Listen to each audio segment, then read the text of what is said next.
quando Adão caiu, ele não perdeu Deus. Deus não disse para ele que ia embora. Ele perdeu um ambiente.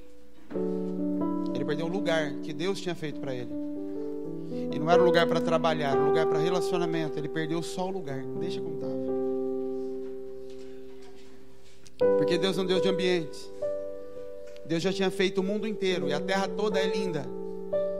Mas no meio de toda a terra ele falou: eu vou fazer um ambiente onde só Adão e Eva, o homem, macho e fêmea, só os dois vão ficar. Nem filho eles podem ter ali. Porque é um ambiente onde eu vou me relacionar com eles, onde eles vão cultivar a minha presença. Deus é um Deus de ambientes. E aquele ele construiu. A partir dali, quando o homem destruiu, a função de construção do ambiente de relacionamento passou a ser do homem. Através de altares, o homem construía lugares para o relacionamento com Deus. E por isso que Deus diz: vai chegar o tempo em que eu vou pegar o que está sendo construído do lado de fora e vou construir do lado de dentro. O ambiente vai sair do lado de fora e vai para o lado de dentro. Porque Ele é um Deus de lugares.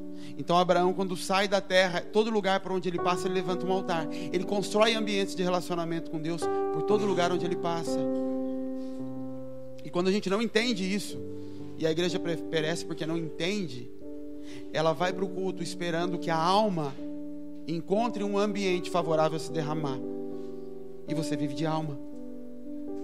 E aí você vive de um louvor que toque a sua alma e te faça chorar. E senão você vai dizendo que o culto não foi muito bom, que a palavra não foi muito boa, ou que o louvor não estava tão bom, porque você está indo atrás de que alguém, do ambiente de alguém, de que alguém crie um ambiente para que você possa fluir. E não é assim. Na verdade, começa na alma.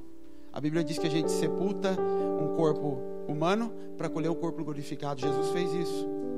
Sepultou o corpo natural para colher o espiritual. Começa na alma. Mas você tem que conduzir até o espírito. Por isso que me mata quando eu estou num culto, eu não consigo, não adianta me pedir para fazer aviso nessa hora, para fazer qualquer coisa.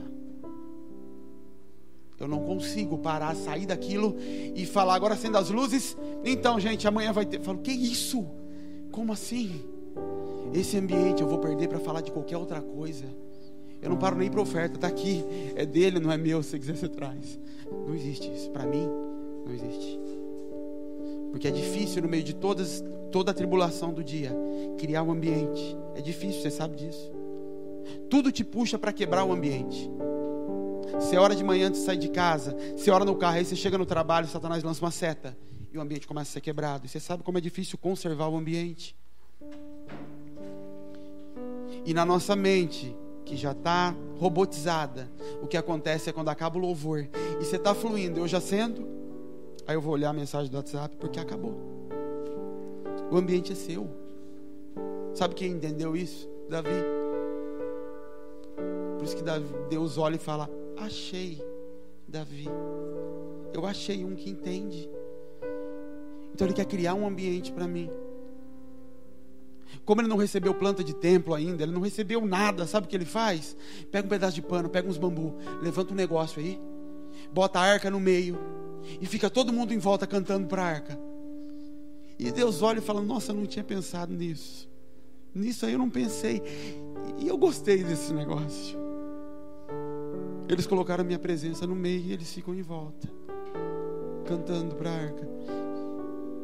E Deus fala: eu gostei tanto, que quando ele chega lá no Apocalipse, ele fala: João, vou te mostrar um negócio. E aí João tem uma visão, e 24 anciãos em volta, cantando santo. Quem deu a ideia para Deus foi Davi. Sabe quando você é surpreendido por um filho que faz algo que é um rabisco para você, não um desenho, mas você olha aquilo e fala: é lindo. O que era aquela tenda de pano comparado com o templo de Salomão?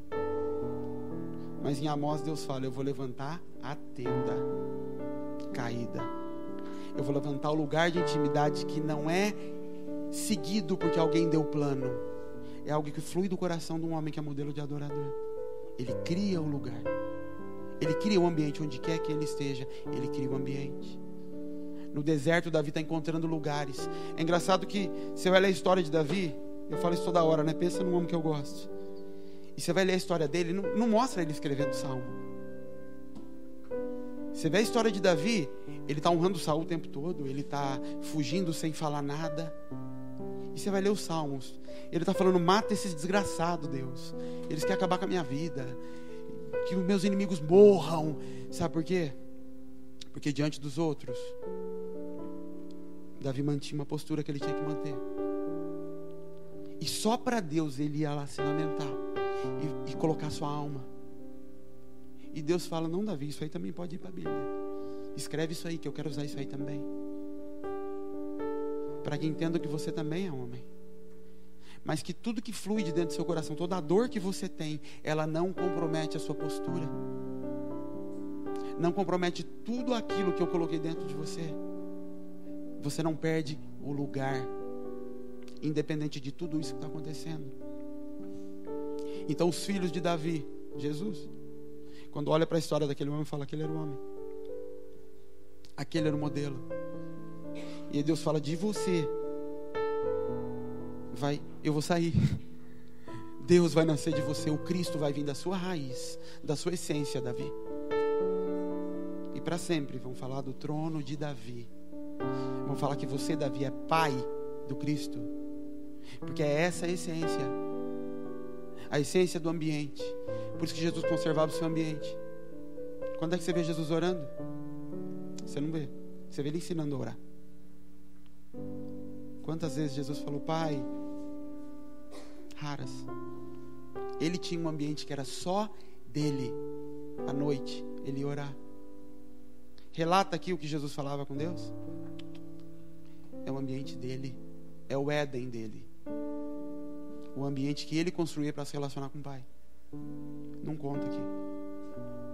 Conta muito pouco de Jesus discipulando discípulos, ambiente dele com os discípulos, lugares que eram criados. Não é disso que eu vou pregar, mas conserve seu ambiente, construa seus ambientes. O problema é que a gente estrutura o nosso ambiente em cima da instituição. A mais tradicional, a mais doida, e tem as mais doidas mesmo, e tem as mais conservadoras, e a gente se molda àquela instituição. E no fim você não tem um lugar de adoração com Deus, porque você não consegue romper para criar o seu lugar. Ainda que para criar o seu lugar você tenha que sair do palácio e ir para o deserto. João Batista não encontra, não se encaixa naquele lugar. Vai para o deserto, a palavra do Senhor vai atrás de você. Mas não perca o seu lugar de intimidade. Não perca o ambiente. Porque se você perder isso, acabou tudo. Você pode ficar com todo o resto. João Batista, quando vai para o deserto, ele deixa tudo no templo. Ele era o sumo sacerdote de direito. Ele deixa as roupas, ele deixa as vestes, ele deixa o lugar de destaque, ele deixa tudo. Mas o ambiente ele conserva, ele leva com ele. Então quando o livro de Lucas narra tudo o que estava acontecendo, ele diz: mas veio a voz de Deus no deserto. Porque o ambiente não foi perdido. Amém? E como é que começa a pregar outra coisa agora? A gente está falando, de verdade, eu falo isso às vezes, mas eu subi aqui sem saber o que pregar hoje. E falando: Pai, você não me larga na mão hoje, hein? Mas eu queria falar algo que há muito tempo, eu acho que foi uma das primeiras coisas que Deus falou comigo e eu ministrei quando a gente se reunia na cozinha ainda. Também sobre Davi. Mas sobre lugares escuros que a gente conserva. A gente fala de morte, fala de nascer de novo. Hoje de manhã a gente falou muito sobre isso, sobre o caminho de morte. O problema é que quando a gente nasce, o Senhor, Deus é muito gentil. E por a gente olhar para Deus de uma maneira mística, como Deus e não como Pai, a gente às vezes ignora, acha que Deus é bobo. Então Deus vem e fala com você. E fala se já não aconteceu com você. Deus te corrige alguma coisa. E você, no dia seguinte, faz de novo. Ele não fala nada. Depois de 2 dias, você está num culto, ele fala com você sobre outro assunto. Sabe o que você pensa? Ele validou aquilo que eu fiz. Ele perdoou aquilo. Para ele está bom e eu continuo fazendo. Porque ele já falou uma vez lá atrás. e você trata Deus como se o fato de Deus não estar todo dia apontando o dedo para você e te acusando sobre aquilo que Ele já falou, quer dizer que Ele relevou e Ele deixou passar. Não é isso. Ele só sabe que você tem entendimento e maturidade para entender o que Ele falou. A Bíblia diz que Ele fala por uma, por duas vezes, mas endurecendo o homem, Ele deixa. E o que acontece com a maioria de nós é ouvir a voz de Deus dizendo: vá para a direita. E eu não vou para a direita porque é difícil, porque vai me custar, e eu fico onde eu estou. Não toco em algumas áreas. E depois de um tempo o Senhor vem e fala comigo sobre outros assuntos, me joga no chão, me dá uma profecia, faz o que for, e aí eu entendo que Deus está se agradando de mim e que aquele comportamento eu já não necessito mais fazer. Está tudo certo. E não tem nada a ver uma coisa com a outra. Uma vez eu questionei Deus: Deus, se esse povo está errado, por que o Senhor continua indo lá então? Por que tem manifestação? Por que não está certo? Ele falou: porque são filhos, eu não deixo o filho passar fome. O erro, a falha, eu vou julgar. No tempo certo eu vou corrigir. Mas isso engana. O fato da manifestação de Deus vir ilude de que está tudo certo. Sabe por quê? Porque a gente entende Deus como entende Baal, como entende a macumbaria. Se eu faço tudo direito, eu sou abençoado. Se eu fizer errado, o pau vai comer. Ele vai vir para cima de mim. E se ele não está vindo para cima de mim com pedra, é porque está tudo bem. Não é. Ele é pai. É como um filho que você fica dando lições para ele: filho, não faz isso. Passa 3 dias, não faz isso. E no fim de semana você leva ele para passear com todos os outros filhos. Mas você já falou para ele: não faz, não faz. Chega lá na frente, os irmãos dele são dignos de algo que você tem. E para ele você fala: não. Mas por que não? Eu te falei lá atrás sobre aquilo, lembra? E você não corrigiu. Só que com um pai humano, isso não acontece, porque a gente está ali toda hora. Só que para um homem maduro, Deus deixa. Porque para um homem maduro é Deus olhando e falando: você tem a sua casa. É igual o pai de um filho casado. Ele dá um conselho e deixa. E o filho segue por onde quer e como quer. E lá na frente ele vai colher, porque existe a lei da semeadura. Tudo que o homem plantar, ele vai colher. E poucos entendiam isso. Quando Deus levanta Saul e depois Davi, Saul era a escolha de Deus. Deus escolheu Saul. Quando Samuel vai visitar Saul, ele fala: Deus está te ungindo rei. Só que Saul era a escolha de Deus segundo o coração dos homens. Quando os homens olham para as outras nações, vê os filhos de Samuel corrompidos, eles falam: nós queremos um rei. Só que em todas as falas dele, nós queremos um rei que faça as nossas guerras, que vá diante do exército. Eles estão dizendo: nós queremos um capitão de guerra. Leia o texto todo. Toda hora eles apontam para isso. A gente quer alguém para ir à frente do exército. E Deus dá isso para eles. Deus dá a representação do que eles pediram. Um homem bonito, porque eles queriam isso. Alguém que nos represente, que vai em cima do cavalo, na frente do exército. Deus dá o homem mais alto e mais bonito de Israel. É o que eles queriam. Imagina o tamanho da espada do homem mais alto. Deus responde com o que o coração deles pediu. E Deus diz: só que tem algumas consequências. Vocês vão ter que submeter a esse homem. E esse homem é segundo o coração de vocês, não o meu. Mas ele entrega. E Saul não se desvincula da sua casa. Saul continua governando de Gibeá, que era a terra dele. Ele não sai de lá.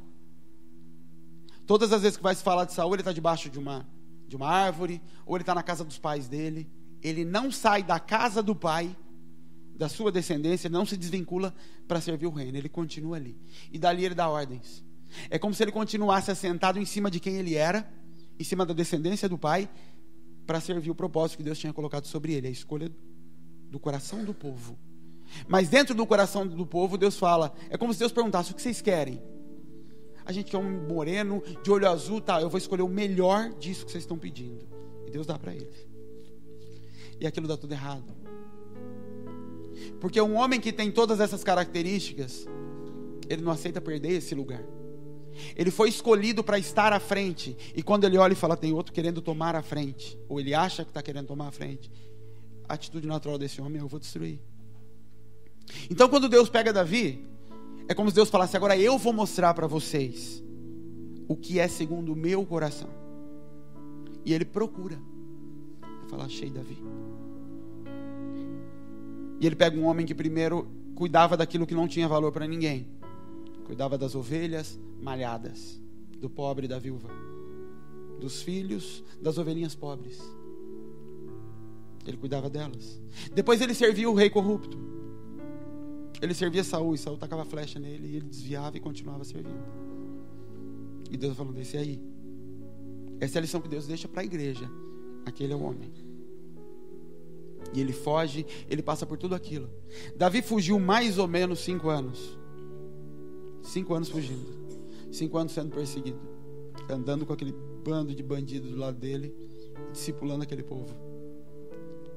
Quando Davi volta, quando Saul morre, Davi é ungido o primeiro rei de Judá só. E ele passa 7 anos como rei de Judá. Depois ele é ungido rei de Israel. Então um homem que ficou 12 anos esperando o cumprimento de uma promessa. Você imagina quanta cicatriz Davi tinha? Eu penso sempre nisso. Como o corpo daquele homem devia ser marcado de tanta briga, de tanta guerra, pele queimada de sol. Homem ralado de guerra. E de repente se cumpre. As pessoas colocam a coroa em cima da cabeça dele. O que esse homem era para fazer nessa hora? Sentar no trono. A primeira coisa que Davi faz, ele não volta para Belém, que era a casa dele. Ele vai para um lugar que Deus não pediu para ele, mas de alguma forma o Espírito impulsiona, ele vai para Jerusalém. Deus não disse para ele estabelecer trono lá. Entenda que até esse momento Jerusalém não era sede de Israel. Não existia rei. E o primeiro rei governa da própria terra. Mas de alguma forma ele fala, eu tenho que ir para Jerusalém. E se você for ler Deuteronômio, Deus já apontava para Jerusalém como sendo o lugar que ele queria estabelecer. E Davi se move pelo coração e eu vou para lá. Mas ele não senta no trono. Abre sua Bíblia em 1 Crônicas. Vamos ler a Bíblia para vocês não falarem que eu não sou crente. Capítulo 11.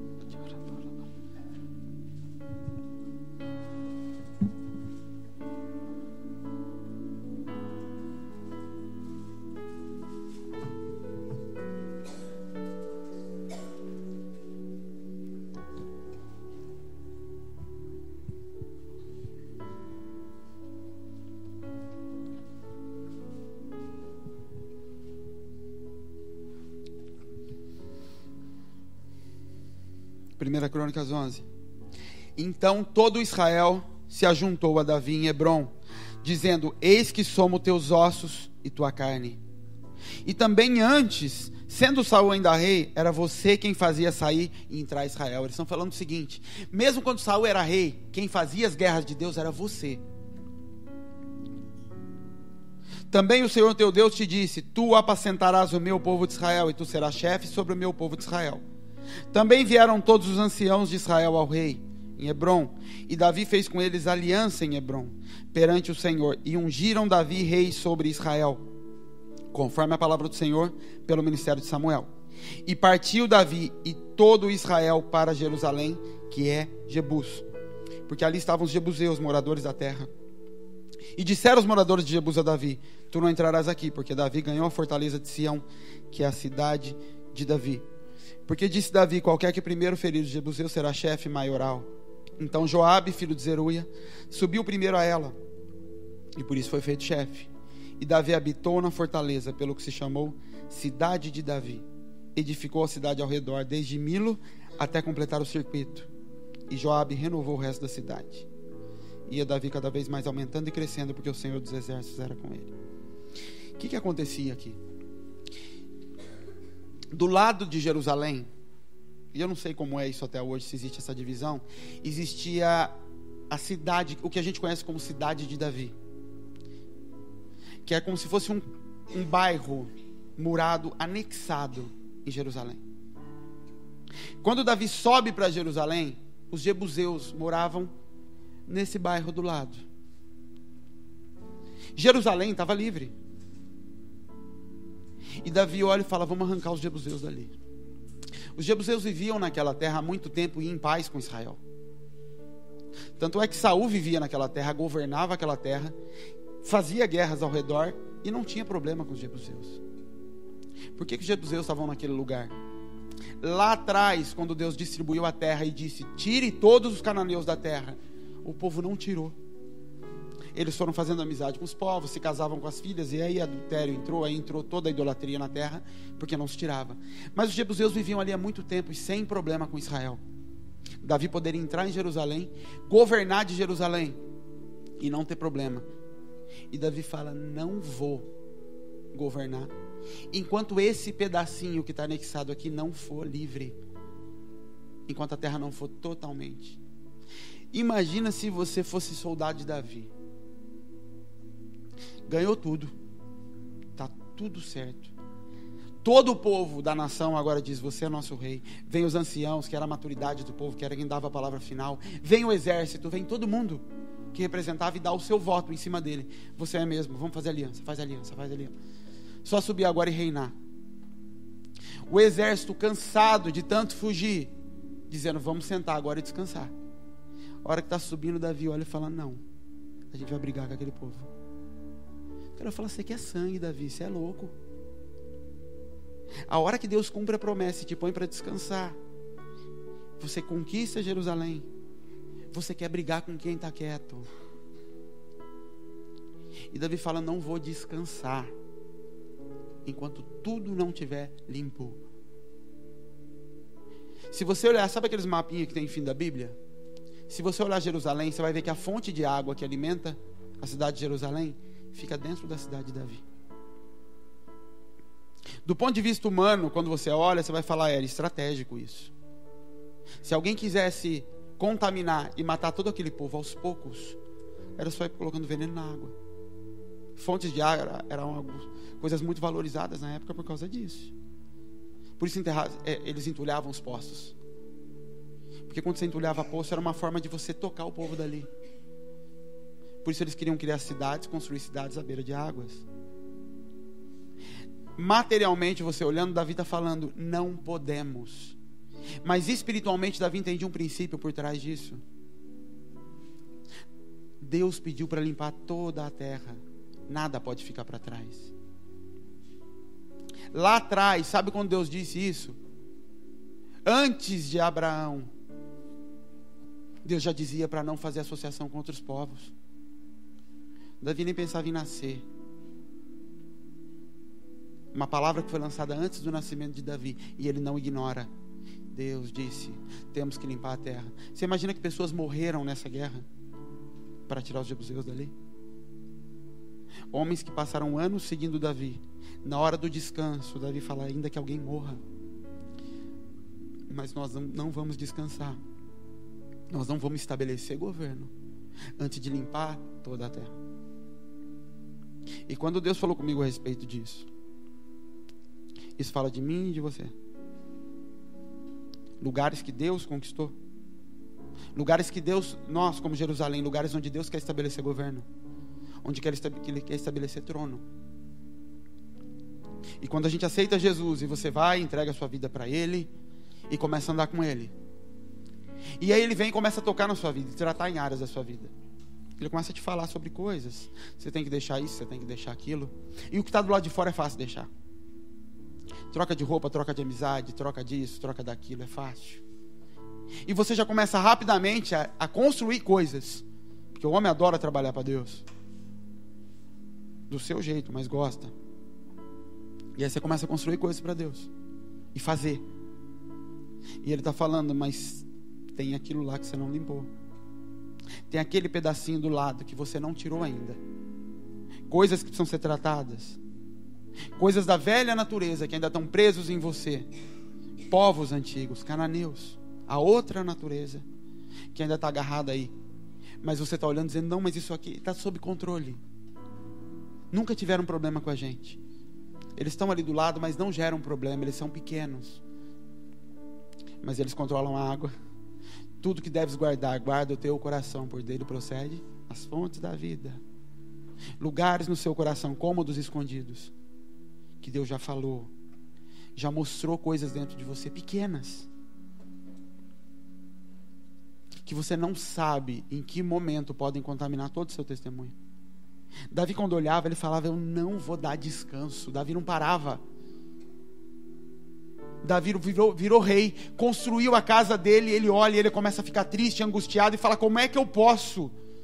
Imagina aquele homem acordando de noite, olhando para a casa dele, toda linda, e falando, como eu posso morar num lugar desse, enquanto a arca de Deus está debaixo de uma tenda? Ele não sabia que Deus tinha gostado da tenda. E ele fala, não darei descanso aos meus olhos. Aquele homem ele era insaciável em agradar o coração de Deus. Ele não buscava agradar o dele, ele buscava agradar o de Deus o tempo todo. Aquele homem passava o tempo todo sondando o seu coração. Por isso que ele escreve, sonda o meu coração e vê se tem alguma coisa mal. E Deus está olhando e falando, não tem nada, Davi, fique em paz. Ele, não, mas sonda de novo, Deus. Não pode ter nada escondido aqui dentro. Porque se tiver coisa escondida aqui, essa água vai sendo liberada aos poucos e vai me contaminando. E quando eu vejo eu cair de novo, por causa de cômodos escondidos dentro do meu coração. Coisas que ele já me disse, tire, tire, tire. E eu não tenho coragem de tirar. Porque dá trabalho. Agora que está tudo bem, você vem me falar para tocar nessas coisas. Vai morrer gente. Tanto tempo, Deus. Eu lembro de um amigo, mais do que amigo, bem, fluindo, foi ungido profeta, e Deus, e de repente eu ia e falava, cara, você tem que tocar nesse negócio na sua família. E ele desconversava, e a gente passava um tempo, e passava uns 2 meses, Deus trazia uma palavra, e eu dava, e eu ia em cima dele, você tem que tocar nisso. E ele desconversava, ele, eu vou ver, e ia passando, deixa Jebus, até que o dia que aquilo tomou. E ele chora até hoje, e está fora, está longe, profeta de bater o pé.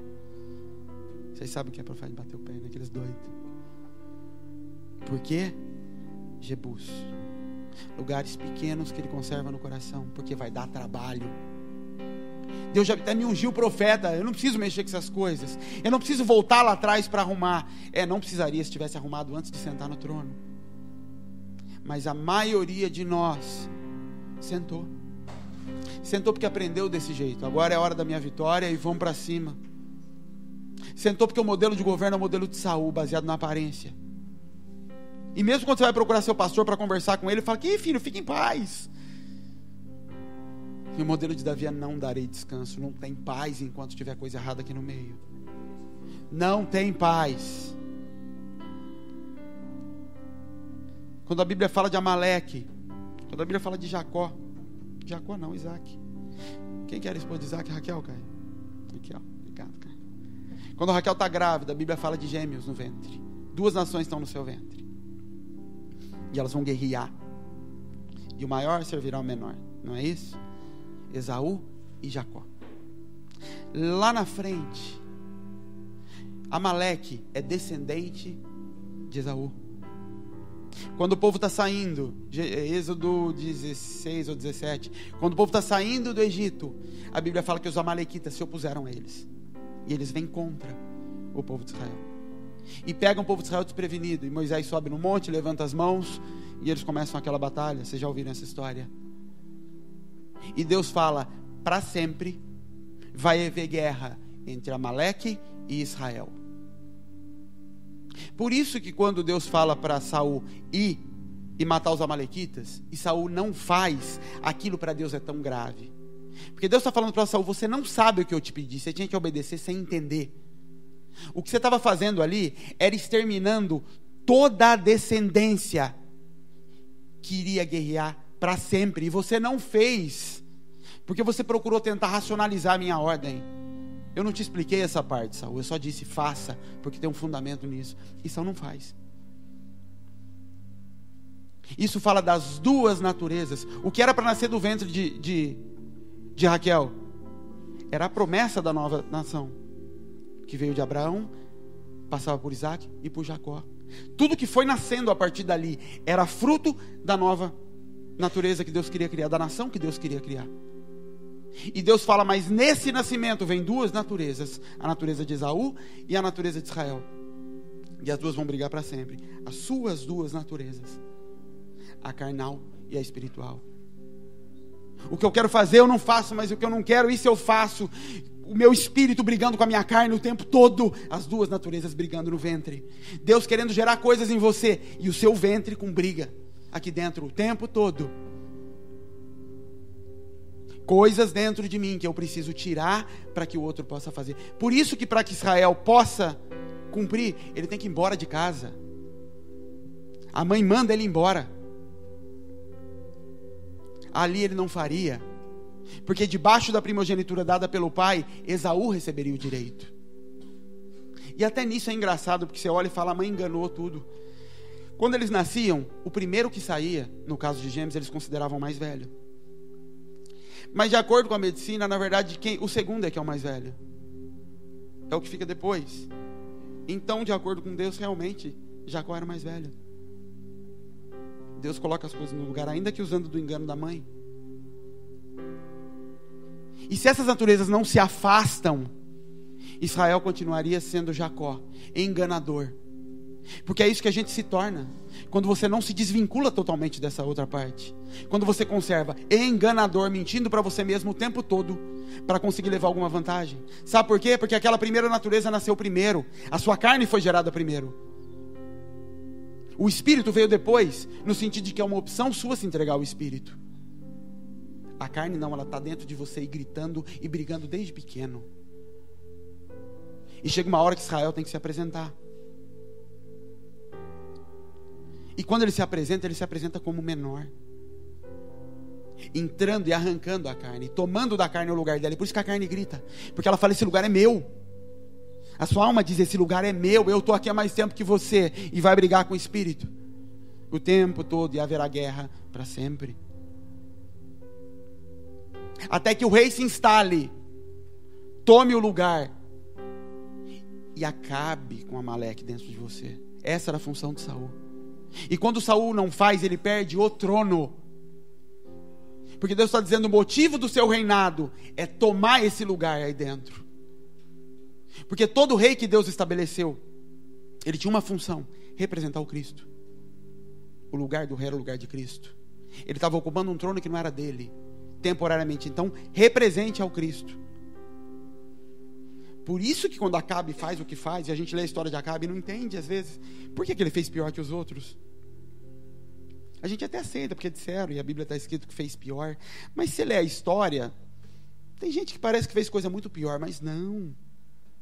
Porque o fundo espiritual disso é, Acabe, você representava o Cristo, e sabe o que você fez? Você pegou uma profetisa de Baal, de Azera, e colocou ela para sentar no trono de Jesus. Por isso o céu fechou. Amanhã de manhã a gente vai falar sobre isso. Sobre Obadias, sobre Elias e sobre Acabe. Por isso foi tão grave quando a Bíblia fala, ele fez pior, ele fez tudo que o pai fez e fez pior que todo mundo. Se casou com Jezabel. Ele pegou o lugar de Jesus e colocou a profetisa de Baal sentada, uma mulher e idólatra. Porque não é dele, o lugar do trono é de Jesus. Quando Saul senta ali, é para profeticamente cumprir aquilo que Cristo vem fazer quando ele tomar essa Jerusalém. Então para Saul Deus fala, vai lá e destrua Amaleque. E ele não faz. Ele não faz porque ele fala, não Deus, isso aqui é para oferecer para você. E Deus fala, entrega esse emprego. Não é de Deus, eu vou fazer uma campanha para entender, e com esse dinheiro, Senhor, eu ainda vou ofertar e vou cuidar dos pobres. É isso que Saul fez. Conservou coisas que eram para morrer, dizendo que era para Deus. O Senhor te diz, se move, sai daqui e vai para lá. Não é Deus, eu vou ficar aqui, porque se eu ficar aqui, eu vou converter essa pessoa, Senhor. Deus te dizendo, esse homem não é para você, essa mulher não é para você. Não, ele vai se converter. Em nome de Jesus, eu vou ganhar ele para o Senhor. Eu falo, não quero sacrifício nenhum, eu quero que você me obedeça. Você não entende o propósito do que eu estou te pedindo algumas coisas. O homem que é segundo o meu coração, ele não questiona. Ele só se move. Ele é como o vento, guiado pelo Espírito. Para Saul, Deus pede, destrua. Para Davi, Deus não pede. Davi olha e fala, tem gente ali. E vai ter que sair. Porque o seu problema que pode dar isso colado na minha vida. E Deus já falou um monte de coisas para muita gente. Você já ouviu Deus falando sobre problemas, sobre falhas de caráter, defeitos, que você muitas vezes está olhando como qualidade e característica sua. É meu jeito. Eu não aguento o povo falando, mas é meu jeito. Eu falo, mas não é o seu jeito, é o jeito de Jesus. Lá em Moçambique eu ouvia muito isso. Teve uma hora que eles falaram tanto que é a cultura, eu falei, essa cultura é do Satanás, a cultura de vocês, é do diabo. Porque não é a sua cultura, é a cultura do céu. E é difícil entender isso. Porque Satanás precisa de uma coisa só para destruir alguém, a cultura. Porque a cultura dita o seu modo de viver. Quando a gente esteve no Paraguai, eu lembro que eu olhava os banheiros daquelas crianças e eu fui falar para ela. Falei, filha, esse negócio aí tem que ser refeito, não dá certo. E ela falou assim, não, mas quando o povo da assistência social vem aqui, eles falam que isso aqui é modelo para o Paraguai. Eu falei, pode ser modelo para o Paraguai, mas eu não sigo o modelo do Paraguai, eu sigo o modelo do céu. Isso aqui não é modelo de céu, isso não reflete Jesus. Quando alguém olha para esses banheiros, não fala, o Cristo está aqui. Fala que qualquer coisa está aqui, mas isso não é Jesus. Porque a minha responsabilidade não é manifestar beleza, é manifestar o Cristo. Não é manifestar vestes bonitas, é manifestar Ele quando me vejam.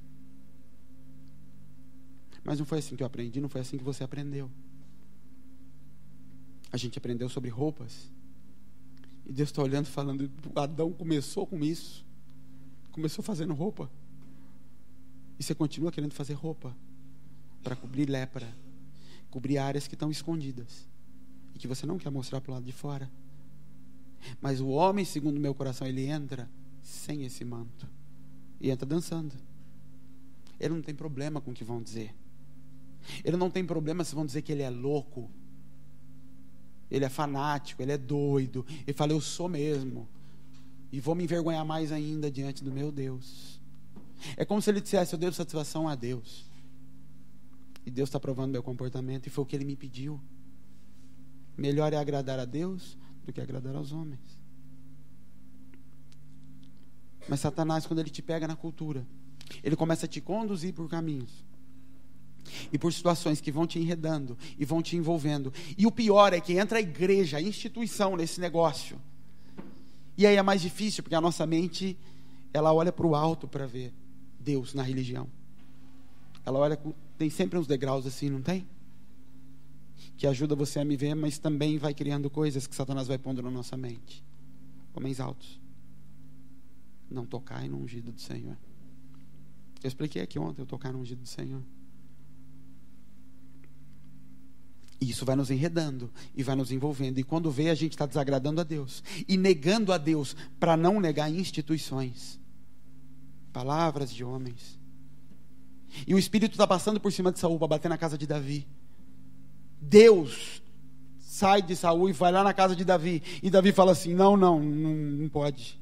Não faz isso comigo não. Está errado esse negócio, está amarrado, Deus. Eu te repreendo, Deus. É isso que a gente faz. Por quê? Porque a nossa mente, Satanás não precisa de mais nada, ele precisa da sua mente. Se ele prende a sua mente, ele conduz. Por isso que conversão é metanoia, transformação de mente. E Paulo tem que dizer, transformai-vos pela renovação da mente. Se a sua mente não for transformada, você vai continuar a reproduzir as mesmas coisas, sem perceber. E a instituição, ela valida qualquer coisa. Porque Saul cria mula, não cria ovelha. E mula vale pelo peso que carrega. Nem se reproduzir, mula reproduz. Então Saul olha para Davi e fala, esse menino está crescendo demais, está se reproduzindo. Eu não sei lidar com um rebanho que se reproduz. Mata. E Davi vem conduzindo ovelhas. E ovelhas só se reproduzem se são bem tratadas. Eu fui criado assim. Eu cresci dessa forma. Eu lembro a primeira vez. Vocês lembram da Dona Vera? Todo mundo lembra da Dona Vera? A gente estava na cozinha. Sabe que eu estou com calor? A gente estava na cozinha, orando. E aí ela pegou aquele jeitinho dela. Quando ela era tomada pelo Espírito, era muito engraçado. E ela pegou e falou assim, ela entrou no meio da roda assim e falou assim, Deus me diz que desse meio aqui, ele vai levantar uma igreja. Eu, com toda a minha doçura, falei, Dona Vera, nunca mais diga isso aqui no meio. Desse jeito, para uma senhora de 60 anos, no meio de um monte de gente. Isso gera rebelião. Isso não vem de Deus. Por que que eu, todo doce e cortês, fiz isso com aquela velhinha? Porque eu aprendi assim. Eu fui criado numa Assembleia de Deus, em que eu sabia que toda assembleia que começava com outro nome era rebelião. Aí eu descobri que Deus não criou a Assembleia de Deus. Eu descobri que Jesus nem nome deu para a igreja dele. Eu descobri que os apóstolos nunca construíram um prédio. Eles andavam de porta em porta, fazendo culto debaixo das árvores. Eles eram loucos. Povo doido, curando os outros para a rua. Eu descobri isso. Que estava aqui, eu nunca tinha visto que estava aqui. Porque mesmo quando eu ia ler isso, era com uma lente que colocaram sobre os meus olhos. Por isso que as escamas têm caído dos olhos de Paulo. Paulo não recebeu um novo entendimento. Caiu a lente que ele usava para ler. E quando isso acontece, é louco. Porque você vira para quem está do lado e fala, é verde. E ele fala, não é azul. Você está louco, é verde. E você já não consegue mais conversar com quem está perto. E todo mundo começa a olhar e sair. Fala, ele está ficando louco. Ele está vendo um negócio que só ele vê. E fala, vocês é que estão loucos, é verde. E você não entende, você não encaixa mais. Ele não encaixa mesmo. É Deus falando, eu preciso fazer isso. Eu preciso arrancar Davi, jogar Davi no deserto. Porque Saul vai continuar conservando os jebuseus ali. E filhos vão nascer e vão olhar falando, mas pode deixar ali? Não tem problema ficar ali. Ah, teu irmão na igreja que é caloteiro. Ah, é o jeito dele, eu já conversei com ele, não tem problema. Cara, mas a única função de você vir para cá é você ser tocado, ser corrigido, exortado, consolado e preparado para ir lá para fora manifestar Jesus. Você sai lá para fora, estão dizendo que você é caloteiro, qual é o propósito de você estar aqui dentro? Mas ser caloteiro é jebuseu. Ser mentiroso é jebuseu. Ah, eu tenho problema com minha mulher lá, de vez em quando eu perco um pouco a cabeça só, mas é só às vezes, só. Eu dou umas nela, mas ela entendeu que é meu jeito. Só às vezes. E o pastor vai lá dar um aconselhamento, mas pô, o dízimo do cara é bom, larga ele aí. Jebuseu. E aí a gente quebra com pequenas coisas tudo o que Cristo fez. Você entende que tudo o que Cristo fez foi vir morrer para tomar algumas coisas da mão do diabo e criar o lugar de intimidade dentro de você. Então ele fala, eu vou destruir isso aí tudo, esse templo vai cair. E tacaram fogo naquele templo 70 anos depois de Cristo. E eu vou criar isso dentro de vocês, entenderam? Eu vou morrer para isso. Pelo amor de Deus, valorize isso. Aí o que a gente faz? Levanta outro prédio e chama de casa de Deus. E quando eu chamo isso aqui de casa de Deus, eu tiro a responsabilidade disso aqui ser casa de Deus. Porque eu conservo coisas erradas aqui dentro, esperando que quando eu colocar o pé aqui dentro, eu venho, me derramo em lágrimas diante dele, ele traga um consolo para a minha alma, para o meu espírito, para o que quer que seja, e eu saio daqui, bem, para ser lá fora o que eu já era. Não é só um termo, não é só uma expressão, casa de Deus. Pode parecer que é só uma expressão, mas diz tudo sobre a maneira como nós vamos encarar isso. Porque isso é verdade. É uma verdade. Isso aqui não é casa de Deus, isso aqui não é santo. A gente come aqui, a gente joga ping-pong aqui quando vocês não estão, arranca essas mesas. Faz tudo aqui dentro, isso aqui não é santo. Isso aqui é santo. Sede santos como eu sou santo, o templo não é santo. E o lugar onde ele se manifesta é no santo dos santos. E quando você olha aquela parte anexa do lado de fora, o templo, quando você olhava do lado de fora, ele era um só. Parte de dentro, parte de fora. Quando você entrava do lado de dentro, ele era bipartido. Ele tinha o átrio e ele tinha o santo dos santos. Isso fala de mim e de você. Do lado de fora, quando você me olha, você fala lado de fora do Jean e lado de dentro do Jean. E quando você entra, tem alma e espírito. Alma, um lugar onde o sacrifício era oferecido de acordo com aquilo que Deus pedia. Tudo estabelecido, tudo regrado. E o santo dos santos, um lugar que ninguém viu o que acontecia. O teu espírito. E quando Davi olha, ele vê.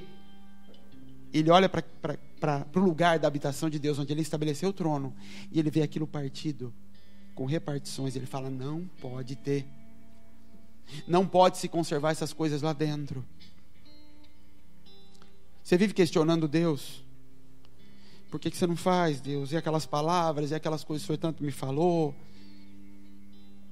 E Deus está dizendo, as palavras continuam lá. Tudo continua no mesmo lugar.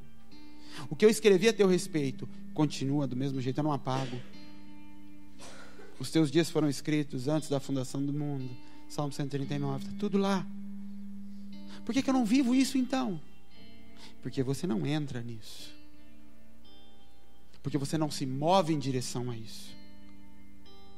Porque você constrói a sua vida em cima da cultura que te foi colocada, pedindo para que Deus venha e através dela Deus comece a se manifestar. E Ele fala, não, eu vou continuar falando para você na Babilônia, sai dela, povo meu, sai dela, sai da Babilônia. Sabe o que é a Babilônia? A igreja corrompida. Essa é a Babilônia. Deus não tira ninguém. Ele fala, sai dela, povo meu, sai dela, povo meu. Mas para onde eu vou? Sai que lá fora vai ter um Zorobabel para te guiar. Sai, pode sair. E eu vou te levar para reconstruir Jerusalém. Mas eu não saio, por quê? Porque dá medo. Muito medo. Na Babilônia também podia se adorar a Deus. Existiam sinagogas dentro da Babilônia. Eles deixavam. Pode fazer.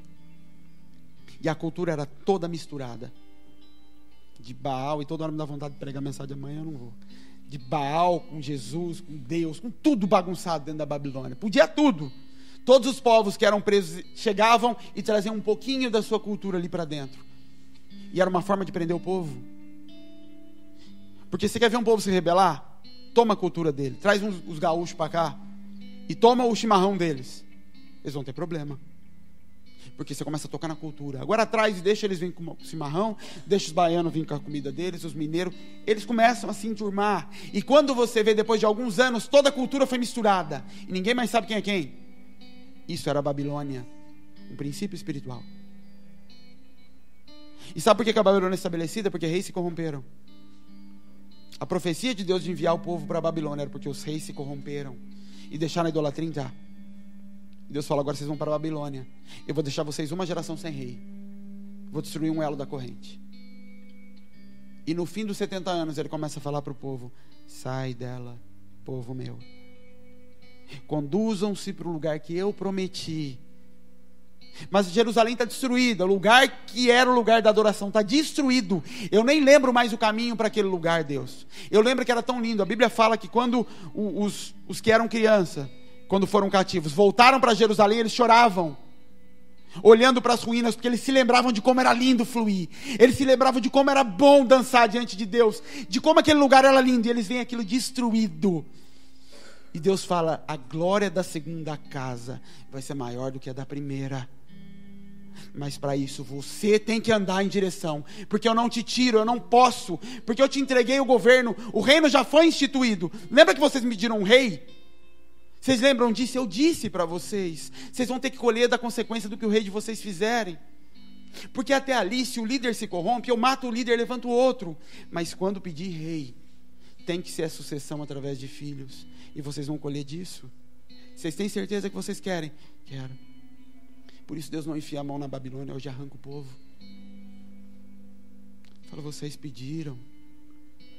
Eu ouvi. Isso tem consequências. Mas eu continuo tendo a Jerusalém. E ainda que vocês olhem e falem, mas está em ruínas, eu nem sei mais chegar lá. Sai dela, povo meu. Eu preparo o Zorobabel para te guiar de volta. Eu preparo proteção para que você reconstrua os muros que foram derrubados. Para que você levante o altar de volta. Mas eu não vou te arrancar de lá. Você pode fazer quanta campanha de oração você quiser, para falar para o Senhor, vem Senhor, me pega no colo, eu estou aqui. Ele falando, não. Quem entra é você. Quem vai é você. Ser forte e corajoso. Já está estabelecido, já está determinado. Mas isso Deus nunca vai tirar de você. Porque o reino se toma à força. E os violentos, adoro ouvir isso, os violentos se apoderam dele. Sem noção do que é Deus falando isso? Os violentos tomam posse desse reino. O contrário disso, os covardes não veem o reino de Deus. Satanás não precisa de muita coisa, é só ele te botar medo. E sabe o que ele usa para isso? O que ele tem de mais poderoso na terra? A religião. As maiores guerras do mundo são feitas baseadas em religião. Ah, não, mas a minha é crente. Deus não é crente. Deus não é evangélico, nem eu. Deus é Deus. E eu sou santo. É isso, ponto. Você é evangélico? Desculpa, eu queria que você se convertesse. Porque evangélico, católico e qualquer outra coisa são religiões que o homem criou. Deus não criou isso. Jesus nunca estabeleceu isso. E você vê como isso é doido? Porque hoje, quando a gente fala evangélico, é algo simples, é algo natural. Quando era criança não existia essa palavra, era crente. Depois de 20 anos virou evangélico. E todo mundo se diz evangélico. E diz, você não é evangélico? Não, nossa, você tem que virar evangélico. Olha como é louco isso.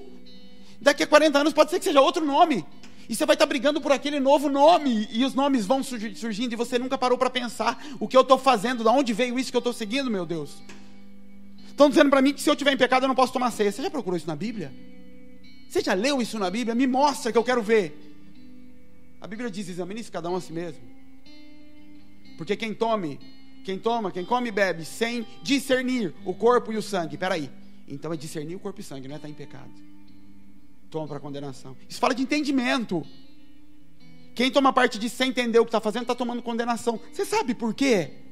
Não, mas meu pastor disse que é pecado, então às vezes eu não tomo ceia que eu estou em pecado. Cara, Jesus deu pão na mão do Judas. Come aí, Judas. Como é que meu pastor fala que se eu pequei eu não posso tomar? O problema não é isso, o problema é como minha mente é levada de forma fácil por doutrinas. E Paulo diz, ainda que um anjo venha, o anjo da igreja, venha te dizer um evangelho diferente do meu, seja amaldiçoado. Esse é o evangelho que vai ser pregado. É o que está aqui. Só. E além do que está aqui, o que eu te revelar, desde que não contraria o que está aqui. Mas a gente adora ver anjo. A gente é místico. Adora ver o anjo da igreja na porta e perguntar para ele. Eu já disse para alguns aqui, não venha me perguntar se é pecado as coisas, pelo amor de Deus. Você tem um espírito aí dentro, ele te mostra toda hora. Não leve ao pé da letra, é modo de dizer. Mas a maioria das vezes que as pessoas vêm me perguntar se é pecado, eu só faço algumas perguntas para ela ter a resposta. Está vendo? Você já sabe. Porque enquanto você começa a transferir para mim a responsabilidade de te julgar e te apontar o dedo, esquece, eu não posso fazer isso. Como pai eu enfio o dedo na sua cara, não como Deus. Enfio na sua cara por causa do seu caráter, por causa das coisas que você tem que tratar, que você tem que arrumar, por causa da sua covardia. Mas sua vida, sua santidade do lado de dentro é com Deus. E se o Espírito de alguma forma não está te mostrando que você tem um problema, manco, coxo, dependente. Nossa, Deus, falei umas 3 vezes já esses dias isso. Aquele coxo que Paulo toca, coxo desde o ventre, mancando, no ventre da mãe ele nasceu assim. A igreja gera o coxo, que fica na porta pedindo moeda para viver. Falta comida, me leva para a porta da igreja. Coxo, não consegue andar sozinho e tem que ficar estendendo mão para o sacerdote para que ele possa viver mais um dia. Não consegue entrar e sair da presença de Deus sozinho, porque aprendeu que é assim. Eu já ouvi gente me dizer, não, quando você tiver dúvida me procura. Eu falei, cara, mas o Espírito está me dizendo. Você está falando para eu parar de ouvir o Deus para ir buscar você? É, mas me procura. Procura nada, Deus está falando comigo. Tudo que eu quis a vida inteira foi ouvir ele falar. E a hora que ele fala eu desprezo. Imagina, você está conversando com alguém, essa pessoa te procura para pedir um conselho, uma palavra. Você dá a palavra para ela. Na sua frente ele vira e vai perguntar para o outro, olha, eu estou com uma dúvida. Para você isso é o quê? Desprezo. Quantas vezes você faz isso com Deus? Quantas vezes você pediu uma direção para Deus? Deus dá, Ele fala. E quando Ele fala, você sabe que foi Ele. Deus falou comigo. E no outro dia você fala, eu vou colocar em oração. Ele fala, peraí, eu sou algum palhaço? Você pediu, eu falei. E você não anda, por quê? Ou você é incrédulo, ou você é covarde. E os dois não entram. Os dois não conseguem se relacionar com Deus. Não adianta, gente. Todos os homens da Bíblia que você vê que fizeram coisas, eles eram doidos, eles eram corajosos, todos. É Davi, é Moisés, é Paulo, é Abraão, é todo mundo. cara com coragem de romper com tudo que tinha visto até aquele momento, para começar o que Deus queria fazer nele. Se conduzir a Jerusalém. Quebrar aquelas áreas que ainda existem aqui dentro, que conservam. E vão te dopando com aquela água. E você bebe daquela água, porque a fonte está aqui dentro. Você recebeu, Jesus recebeu. Você não vai mais no poço buscar água, como aquela mulher ia buscar água. Já está aí dentro. Mas uma água suja. Porque a água que era para lavar, e o batismo simboliza o princípio da lavagem, que acontece, a santificação que acontece ao longo do tempo. Mas em algum momento eu deixei coisas sujas ali, não quero tocar nessas coisas. Seja propósitos, sejam comportamentos, não toque nisso. E eu largo aquilo ali dentro. E a água que flui de mim, flui com gostinho. Bebe a água dessa torneira aqui. Ela é limpa, mas tem um gostinho. A gente não bebe. Mas ela é limpa? Dá para beber. Mas tem um gostinho lá no fundo. Você quer ver o gostinho?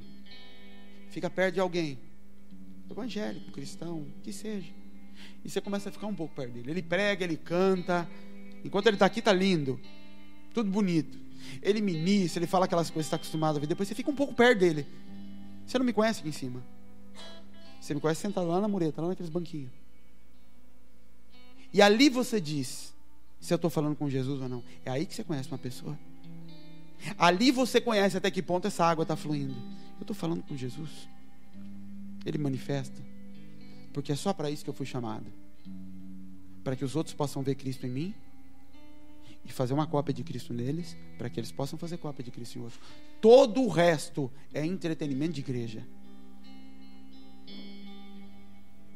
Meu propósito não é criar um negócio num lugar para botar no Facebook de que a gente está ajudando alguém. Nem Facebook eu tenho mais. Meu propósito é ir lá, fazer com que aquelas crianças olhem para mim e eu fale para elas: o modelo de pai que você tinha, quebra. Eu vou ser um modelo de pai para você, para quando você tiver os seus filhos, você replicar esse modelo neles. E com isso, essas gerações vão ser saradas. Modelos. Não é para ela ensinar eles a orar, nada. Na verdade eu faço questão, e Deus tem até que me sarar nisso, de ir nessas igrejas, principalmente na África, quando eu ia, e quebrar.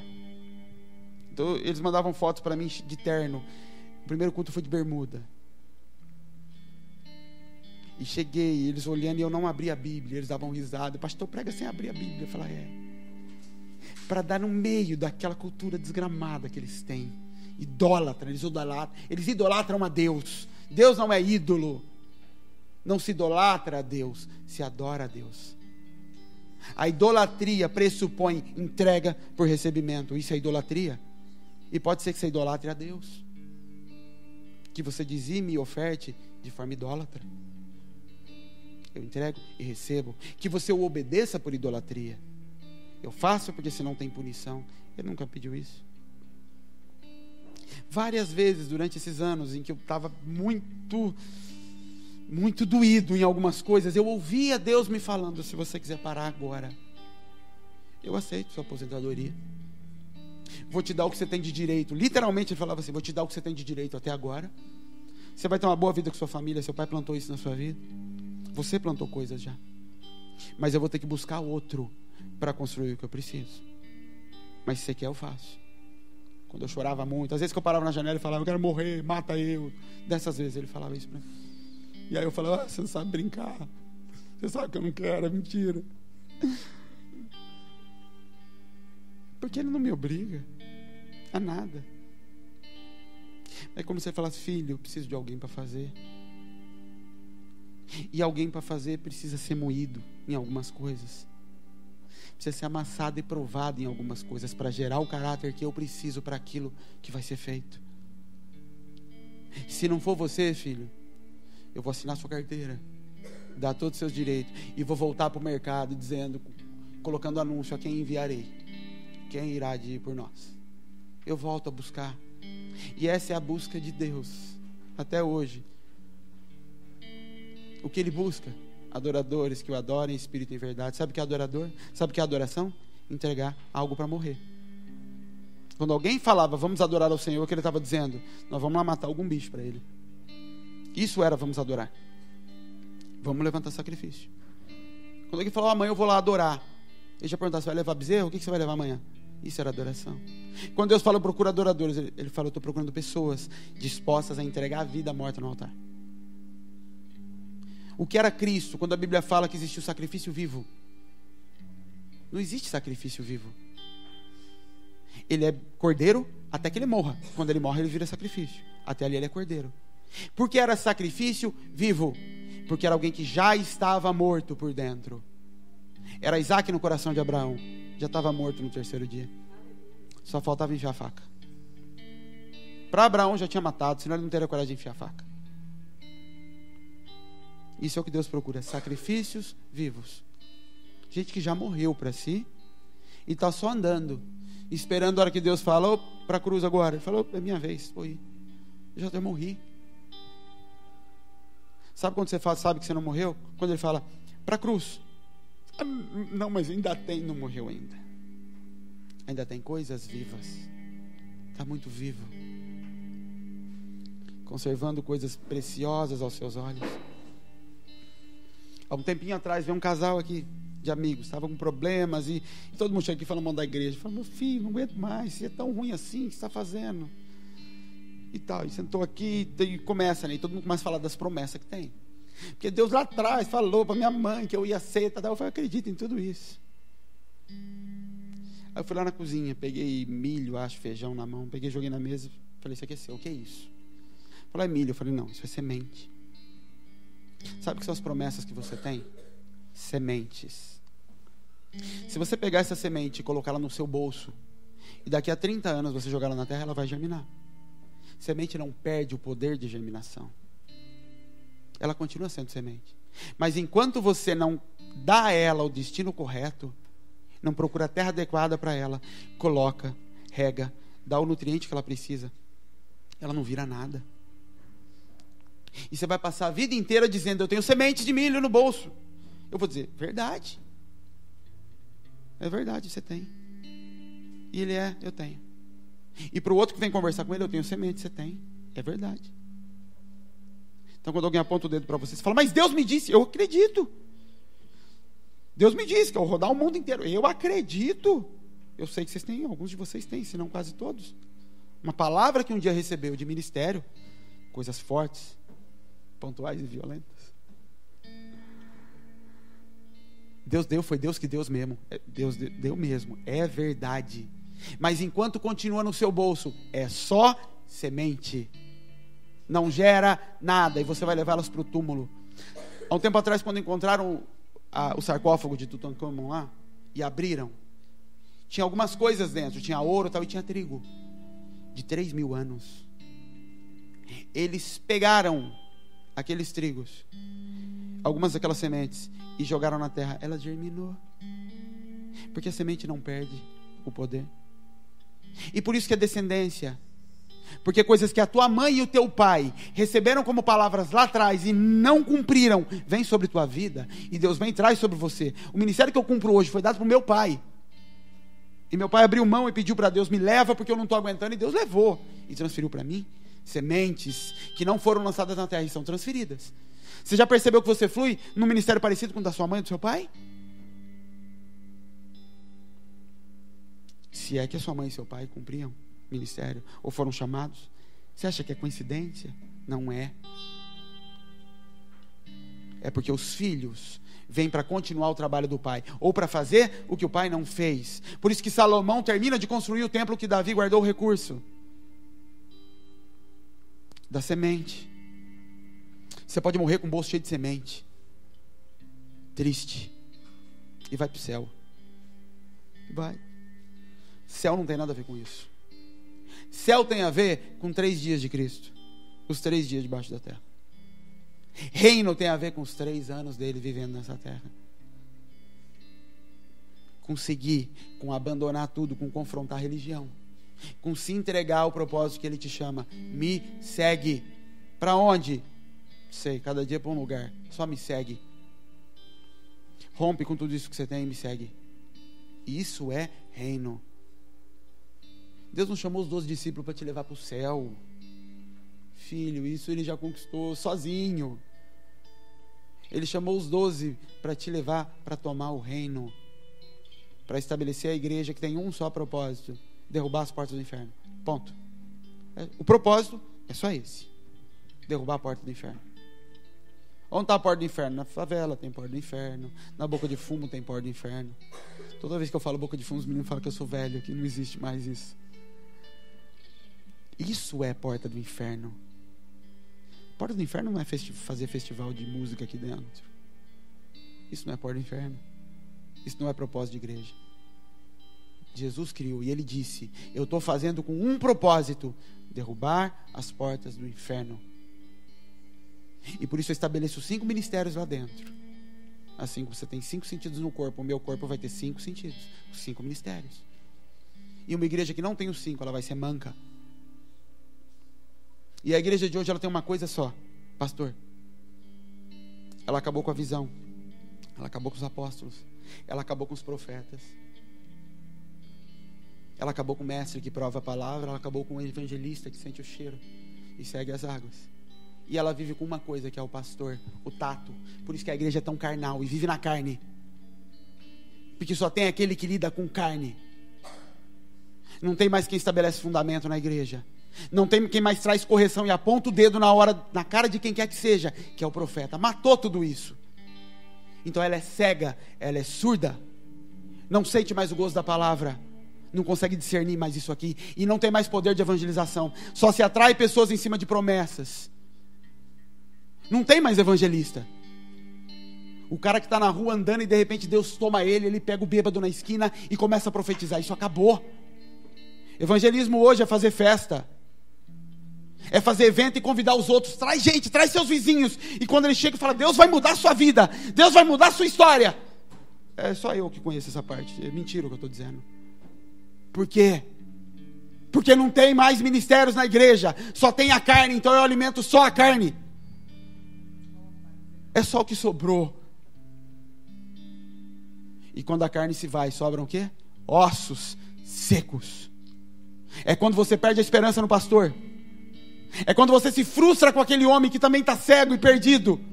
E o que sobra na sua vida? Ossos secos. É isso que vira seu ministério, é isso que vira seu chamado. Osso seco. E essa é a promessa: eu vou restaurar. Ezequiel, você está vendo esses ossos? Podem ter vida. Ele fala: você que sabe, eu não vou me meter com esse negócio. Pode sim. Pode. Profetiza os 5 ministérios em cima dele: carne, tendões, e profetiza. Profetiza, e depois que isso vem, ele fala: agora pode vir o Espírito. Agora pode tomar. Mas o meu corpo tem que voltar a ter sentidos. Tem que voltar a fluir. Tem que voltar a dançar. Deus não tem nada a ver com a religião. Nada, nada, nada. Deus abomina a religião. A Bíblia diz: a verdadeira religião. Você consegue ler isso? A verdadeira religião é cuidar dos órfãos e da viúva. Só isso. Só. Sabe por que Deus fala tanto de órfão e viúva? Porque os dois perderam a mesma coisa. O quê? O que a viúva perdeu? O marido. E o filho perdeu o quê? O pai. Os dois perderam o homem da casa. Isso é paternidade. Deus restaurando homens que ocupem o lugar que foi perdido. É Elias chegando na casa da viúva, trazendo sustento para ela e dando vida para o menino quando ele morre. Ele faz do menino filho dele, o menino morre, ele se deita em cima do menino e gera vida no menino. Pronto, você tomou o lugar de pai, cuidou do órfão e da viúva. Agora volta para a nação. A igreja não gera vida. Órfãos e viúvas morrem porque não geram nada para a igreja. E quando eu estou falando dessa igreja, eu não estou falando da igreja de Cristo. Estou falando da instituição. Ela é a igreja de Laodiceia. É pobre, é nua e acha que é rica. Babilônia. A Babilônia que embriaga os homens com a sua dança. E os João Batistas, quando se levantam, têm a cabeça cortada. Mas essa é a geração que vai confrontar Jezabel, que vai bater de frente com a Babilônia, que vai ter coragem de ir nos muros da Babilônia e gritar: sai dela, povo meu, sai dela porque há um caminho, sai dela porque o Senhor está restaurando o caminho de Sião, sai dela e volta. Mas a volta pressupõe: vai limpar todas as coisas, vamos arrumar todas as coisas, nada vai ficar escondido, nada vai ficar nos cantos da sua vida, nada vai ficar guardado. seus pecados de estimação, seus comportamentos errados, seus medos, sua covardia, sua tentativa de exercer um ministério mais ou menos escondidinho, porque não, você vai romper, você vai arrebentar o vaso. No vaso velho que foi criado pela religião não cabe o vinho novo. Esse odre vai explodir, ele não suporta. Tem que ser refeito o odre para suportar o que eu vou fazer. O que antes era só lavagem de água, eu tenho que transformar, e ela tem que virar vinho. O sangue tem que correr, a circuncisão tem que acontecer, senão é só palavra. E você, quando tinha 15, ouvia chamado, depois com 20 você ouvia chamado, com 25, com 30, e eu vou te dizer que com 60 você vai estar ouvindo ele chamando: sai dela, sai dela, sai dela, sai dela, povo meu. Só isso que ele faz. É como se ele falasse: eu já criei o novo e vivo caminho, agora, pelo amor de Deus, gente, andai com vocês. Você não vai querer que eu mexa na sua perna também? Venha pelo novo e vivo caminho. Jesus não é destino, ele é caminho. Jesus nunca parou nos chamados, ele falava: vem, e ia. Elias olha para Eliseu e fala: bora, vamos. Moisés chega no Egito e fala: vamos, vamos. É sempre assim. Por isso que eu não entendo quando alguém me diz: eu estou lá esperando Deus me dar uma palavra. Mentira, você está se enganando. Você está esperando que algo aconteça e você não tem que tomar uma decisão, que o mundo acabe amanhã e alguém te empurre para fora. Deus não vai fazer isso, porque se você não romper na direção correta, você não vai ter ousadia o suficiente para continuar a caminhada depois. Por isso que sair do Egito é difícil, e toda hora que dá uma dificuldade o povo fala: vamos voltar, porque não deu trabalho para sair. Então volta rapidinho. Agora da Babilônia, quem saiu sabe o trabalho que foi para sair. Para libertar isso aqui é muito difícil, é muito choro, é muita contradição aqui dentro, é muita acusação de Satanás na mente. Você está errado, você está em pecado, você está em pecado. É difícil romper com isso. Eu conheço um pastor que ele fala, ele era católico daqueles. Ele fala que quando ele pecava, ia se confessar, ele nem precisava pagar terço, ele tinha tantos em haver que ele não precisava. É verdade.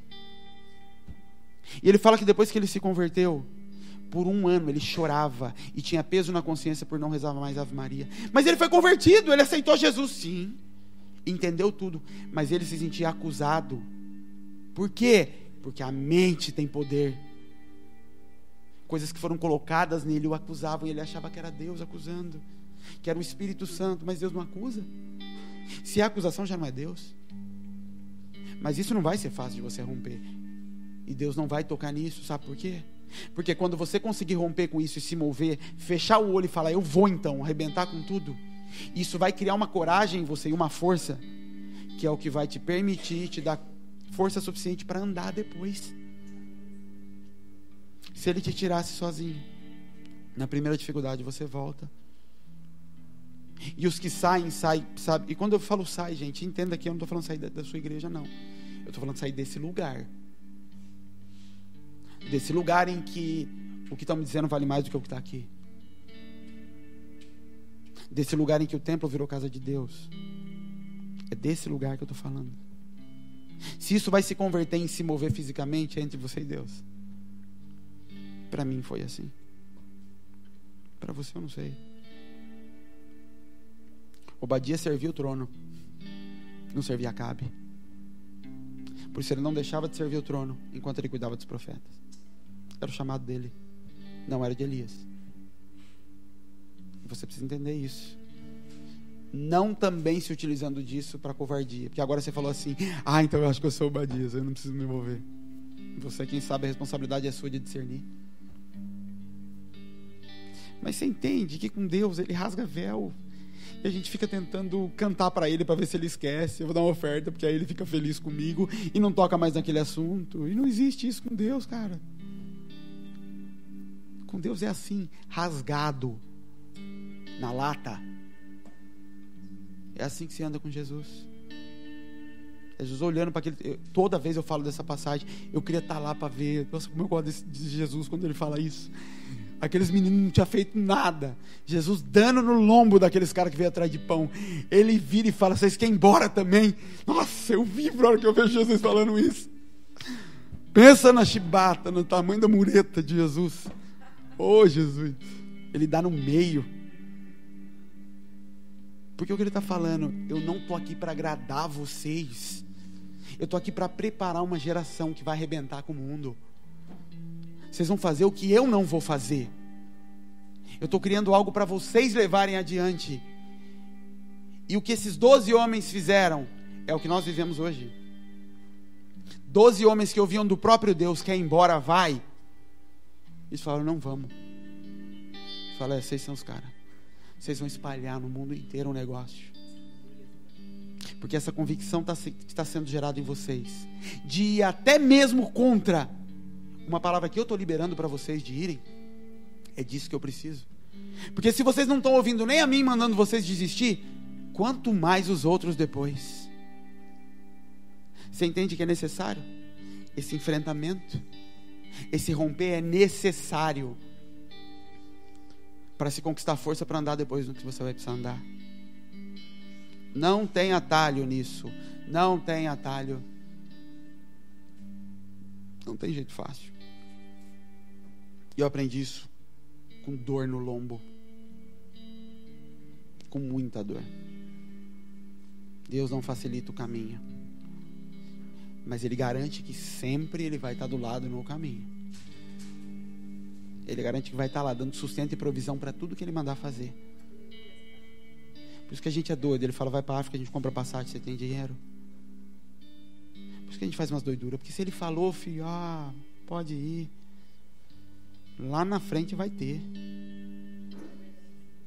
Em tudo. Vocês provam disso, gente. O que a gente vive aqui é louco. Só que prender isso na prática dói. Uma coisa são as pessoas chegarem e já ouvirem os testemunhos. Outra coisa é você quebrar um mato e ir na frente, no peito aberto, com uma voz de louco que bate e fala: vai, vai. E você olha e fala: você está aí? Então fala. E ele finge que não é, e não estou eu. E se você quer ir, vai. Não sei se sou eu. Ele faz essas coisas assim. Aí depois que eu ando, ele fala: viu que era eu? Desse jeito.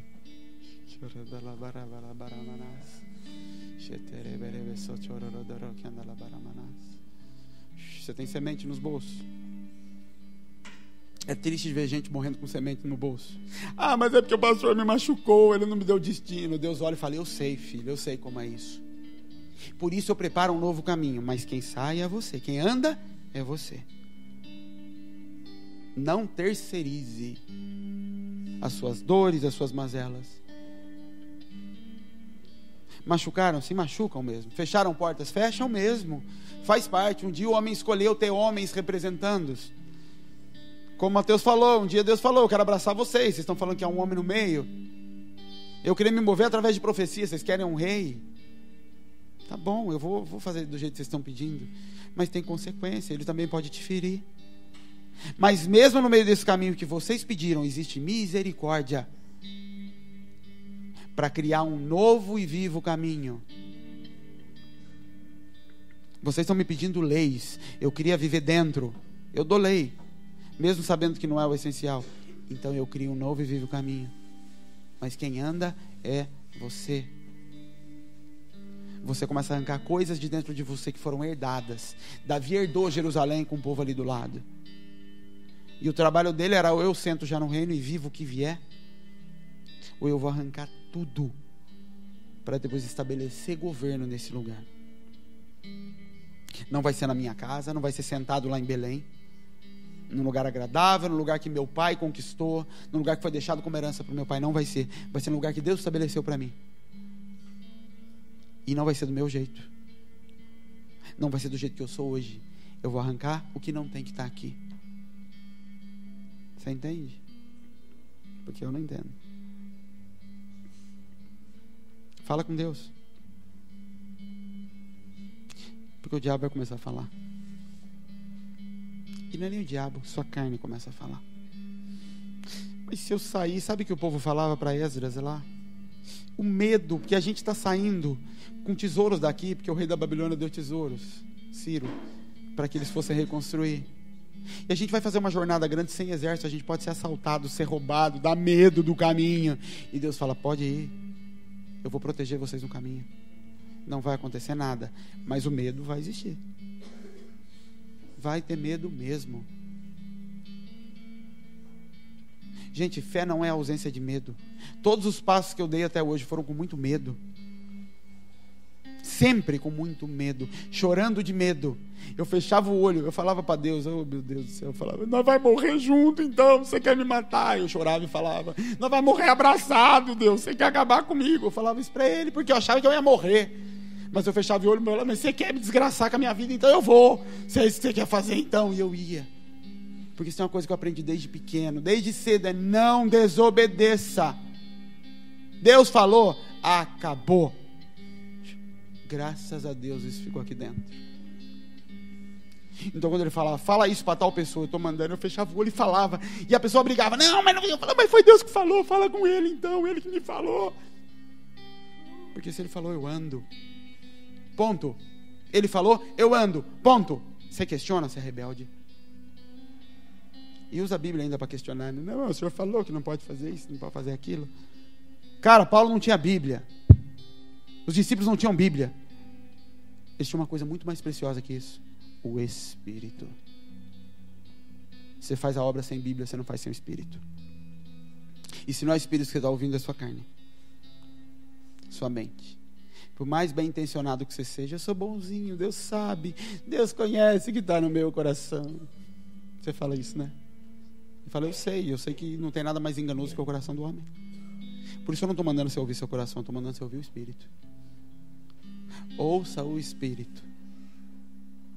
Os que são nascidos de Deus são guiados pelo Espírito. Esse é o testemunho dos filhos de Deus. Romanos, alguma coisa em Romanos. Esse é o testemunho dos filhos de Deus. São guiados pelo Espírito, não pela mente. É o Espírito quem direciona. Se é guiado pela mente ainda, eu tenho que te dizer, você não nasceu do Espírito. Paulo disse isso. Então você não é um filho do reino. Porque os filhos do reino são como o vento, vão para um lado e para o outro, ninguém sabe para onde vem e para onde vai. Por quê? Porque se movem pelo Espírito. Hoje estão aqui, amanhã chega e fala, Deus mandou eu ir para outro lugar, eu tenho que parar tudo. Mas Deus falou, eu estou indo desse jeito. Mas você é louco, ontem você chegou, eu falei, ele já mandou eu ir. Isaías entra e fala com Ezequias, você vai morrer desse jeito. Isaías, meu pai, homem cavalo, você vai morrer, e vira as costas e sai, desse jeito. Aí o homem começa a chorar, ele chega lá na porta, dá 15 minutos ele volta, Deus falou, você não vai morrer não, tá? É assim. Por quê? Porque é o Espírito. Mas você é louco, você vem me dar uma notícia dessa. Não fala comigo, não fala com ele. Ele mandou eu falar, eu falo só. Porque ele é guiado pelo Espírito. O cara fala sério, Deus fala para você, vai morar lá no Oziel e você vai vestir pano de saco, tá? Só isso. Você vai? João Batista foi. É bonito ler a história de João Batista. O homem que precedeu ele é louco. Ele era guiado pelo Espírito. Não questionava, só obedecia. Só obedecia. Então quando você disser, eu tenho uma vida com Deus, eu ando com Deus, fala sério. Para você mesmo, fala sério. Você obedece o que Deus te fala. Tudo. Você sente o cheiro das águas, você sente o cheiro de Deus te puxando para algo. Eu estava conversando com um casal ali hoje, ele falou, mas como a gente sabe se é Deus? Eu falei, imagina que você é cego e você está num lugar frio. E de repente você começa a sentir talvez um calor aqui do lado. O que você faz? Se você não enxerga, você dá um passo. E se for mesmo o calor, ele vai aumentar, não vai? E você dá mais. E quando você vê está quente, aí você vai. E aí você chega e fala, era aqui mesmo o calor. Achei. O que eu faço quando eu ouço algo e eu faço isso? Sempre. Porque Deus fala comigo sempre desse jeito. Ele dá uma brisinha no meu ouvido. E eu falo, será que é? É sempre assim. Eu falo, Deus, mas se não for, eu vou pôr todo mundo em risco, pai. Dinheiro que a gente não tem. E ele, nessa hora ele já está lá, do outro lado, nem está me ouvindo. Ele só falou um negocinho. Eu falo, mas pode ser. Eu vou ver o preço da passagem. Eu vejo o preço da passagem, começa a esquentar mais um pouquinho. E aí eu acho, será que é? Deve ser. Eu acho que é. Aí eu comento com alguém. Eu falo com os profetas. jogo no ar, vê se Deus precisa uma profecia, e nunca vem. E eu fico, mas será que é? E se não for Deus, Deus, eles confiam em mim, Deus, eu não posso tomar uma decisão errada. Eu vou falar que o Senhor falou, e vai, e ele não fala. E aquilo vai esquentando, eu falo, quer saber de uma coisa? Olha, vocês me perdoam se não for, eu estou entendendo o que é, e vão fazer. Aí eu compro a passagem, aí no dia seguinte ele fala, eis que te digo, tu irás. Fala, por que você não falou antes? Eu estava me matando todos os dias, você não fala. Ele fala, não, você tem que criar coragem, para entender que o Espírito já está dentro te falando. E se você ficar dependendo de uma palavra de fora, não gera coragem para se mover. Todas as vezes é desse jeito. Todas as vezes é assim. Essa casa de Obadia. Foi isso. Eu acho que é. Acho que é. Marca a data. Pior das hipóteses, nós faz 4 cultos lá e vai ser bom do mesmo jeito. É sempre assim. A coragem de se mover na brisa. Coragem para se mover em cima de palavra. Porque ele é o verbo. Ele não é religião. Ele é o verbo. Mas ele só faz sentido na tua vida se ele se fizer carne. O verbo tem de se fazer carne para ser manifesto. Se o verbo não se manifestou na sua casa, é porque ele não se fez carne através de você. Ele é só verbo. Ele é só palavra. E palavra todo mundo fala. Até papagaio fala. Mas quando esse verbo se traduz em carne, é o Cristo encarnado onde quer que você pise. Você ouviu a palavra? Dá um passinho lá, não custa. Vai que é, e vai começar a esquentar mais um pouquinho. Eu acho que é mais, e você vai mais um pouquinho. E do lado de cá vai começar a vir os gritos. Você, não, deixa acho que eu estou ouvindo. E vai, de repente você fala, tá calor mesmo. Aqui é isso mesmo que Deus está pedindo. E vai, e aí você achou o caminho. Isaías 32, 33, está por ali. E tu andarás. E se desviares para a direita ou para a esquerda, ouvirás uma voz que vem de trás dizendo, esse é o caminho. Deus me deu essa palavra há uns 4 anos. Eu morrendo de medo do caminho. E ele falou, vai, a voz vai vir de trás se você se desviar. Continua andando. Não se preocupe, eu não vou deixar você cair. Não tropeçarás. Eu sustento os teus passos. Confie que tem um Deus que sustenta os teus passos. E que o Espírito não tem o mínimo interesse que você erre. Quando eu estou muito agoniado de ter que tomar uma decisão, eu falo para Deus, o Senhor sabe que eu não tenho intenção de andar pela minha vontade. Eu só estou me movendo porque acho que é o Senhor que está pedindo. Então, por favor, não me deixa. Eu vou, Deus. Se não for, me para. É o inverso agora. Não é eu estou parado e se for o Senhor me empurra. É eu vou. Se não for o Senhor, me para, que você sabe que eu vou. Para a Croácia, para a Ucrânia, para a Somália, o Mantoninho, que lá eles matam os outros. Mas eu vou, e o Senhor me para se não for eu. Se eu vou fazer outra coisa. Porque se eu ouvir o ventinho, eu vou. E glória a Deus, porque todas as vezes que a gente vai, Ele vem atrás e sopra. E estabelece todo o projeto e tudo que Ele queria. E no dia seguinte Ele fala, isso que te digo, e rasga tudo. O véu só se rasga depois que eu me entrego à morte. O véu não se rasgou enquanto Jesus estava indo. O véu não se rasgou enquanto Jesus decidiu se entregar. Ele só se rasgou depois que Ele foi. Esse véu que ainda não te permite ver por inteiro, que você vê em parte as coisas, ele só se rasga depois que você se move.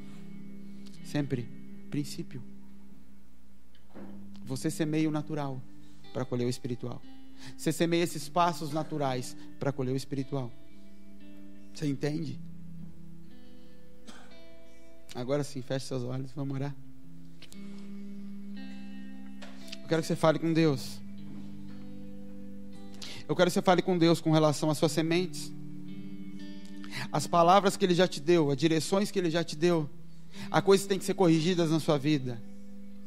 Caminhos que você sabe que são tortos no seu comportamento, no seu chamado, no seu jeito de lidar com as coisas. Você sabe que é errado, mas você ainda conserva. Toda vez que alguém vai apontar o dedo para você estar errado nisso, você já tem um motivo pelo qual você anda daquele jeito. Não é assim, porque tem isso, mas eu vou arrumar uma hora. Não é assim que se anda com Deus. Não é assim. Com Deus você roubava os outros, eu vou devolver 4 vezes, é agora. Não é eu vou chegar lá, Senhor, e vou começar a colocar as coisas em ordem. É agora. Passa a mão no telefone e começa a ligar para quem você defraudou. Agora. Está devendo? Começa a ligar agora e fala, eu não tenho dinheiro para te pagar, mas eu vou acertar assim com você. Minha palavra é essa para você. Ah, eu tenho alguns problemas. Não tem mais. Eu vou arrumar já, Senhor. As palavras que o Senhor confiou na minha mão, eu vou dar a resposta agora, Deus. Eu não vou colocar em oração desprezando o que o Senhor me falou, tratando o Senhor como se fosse um bobo. Me dá a palavra e depois eu vou orar para o Senhor me falar. Ele já falou. Se move. Eu sempre falo do texto de Tiago, quando Tiago diz que quando a gente confessa algo a Deus, Ele perdoa. Quando a gente confessa aos homens, Ele cura. Confessar aos homens é tornar público. Quando eu torno público, eu mato o meu orgulho e a minha carne e confesso de maneira pública aquilo que eu decidi do lado de dentro. Por isso que Cristo teve que ser levantado de forma pública, para manifestar do lado exterior o que já acontecia do lado de dentro, porque Ele já era sacrifício antes da fundação do mundo, mas Ele teve que ser levantado de forma pública para manifestar. Manifesta isso hoje. Se ajoelha, sai do seu lugar, se joga no chão, manifeste de forma pública para o mundo espiritual. Eu estou dando passos, eu estou matando essas coisas, eu estou dando vida a essas outras, mas eu estou me movendo. Pedro não dá uma palavra para Jesus: tá bom, Jesus, eu vou te seguir, tá? Eu te vejo lá. Ele larga o barco e segue. E a Bíblia faz questão de escrever: e abandonando tudo, o seguiu. E Eliseu deixou o carro de boi e o seguiu. É sempre assim. Ele se move, e a Bíblia faz questão de escrever: ele saiu e foi atrás, para você entender que tinha que ser manifesto. Sempre, sempre, sempre.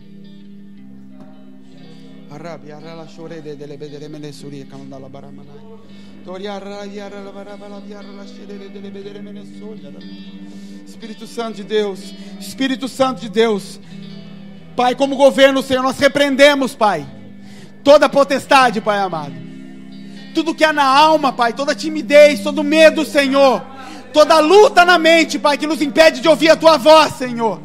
Leva cativa a nossa mente, Espírito Santo. Leva cativa os nossos ouvidos, o nosso coração, para ouvir apenas a Tua voz, Espírito, para nos movermos debaixo da Tua voz somente, Espírito Santo. Em nome do Senhor Jesus, nós entregamos a nossa mente ao Teu governo, Espírito. Nós declaramos o governo do Espírito sobre essa casa. Toda palavra humana, Pai, toda palavra carnal, ainda que minha, caia por terra. E que aquilo que é divino, Senhor, seja regado agora. Que o sopro do Teu Espírito venha, Senhor, e acenda, Pai, fogos apagados, Senhor. E relembre, Pai, de pecados ocultos, Senhor, de caráter destruído e que precisa ser tocado, Pai. Em nome do Senhor Jesus, flua, Senhor, flua, Senhor, flua, Espírito Santo. Em nome do Senhor Jesus, flua em correção, flua em profecia, Senhor Jesus. Flua em tratamento, flua em avivamento, Senhor.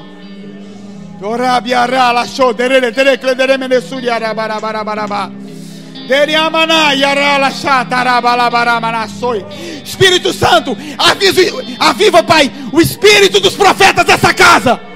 Sopra, Espírito.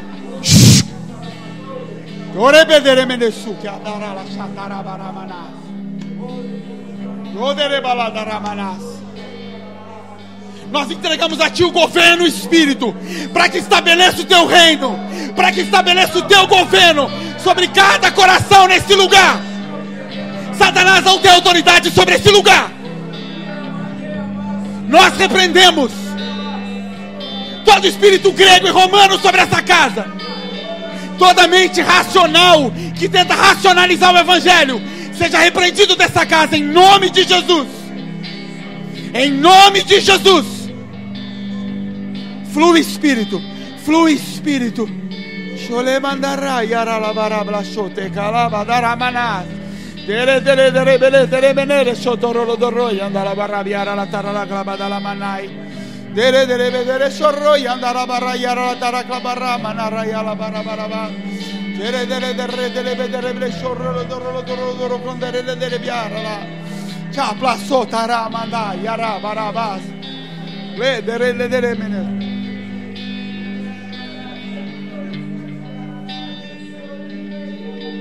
Yadaras, Yanara, Yadara, Manai, Yedere, Bedere, Menesho, Toro, Yandara, Barra, Yetere, Cledere, Dele, Bedere, Menes, Joviandara, Biashala, Kala, Mandas, Dirice, Reblesciuto, Rodoro, Soclodoroi, Diribiandere, Tereblesciuto, Rodoro, Calabadara, Manas. Pai, que seja uma noite de destravamento de destinos, Pai. Propósitos que o Senhor estabeleceu antes da fundação do mundo e que estão amarrados, Pai, travados. Libera destinos, Senhor. Que Jerusalém seja repovoada, que o lugar de adoração seja reconstruído pelos cativos, por aqueles que voltam da Babilônia, Senhor. Toramai, Chai, Crei, Chei, Chodiandai, Chai.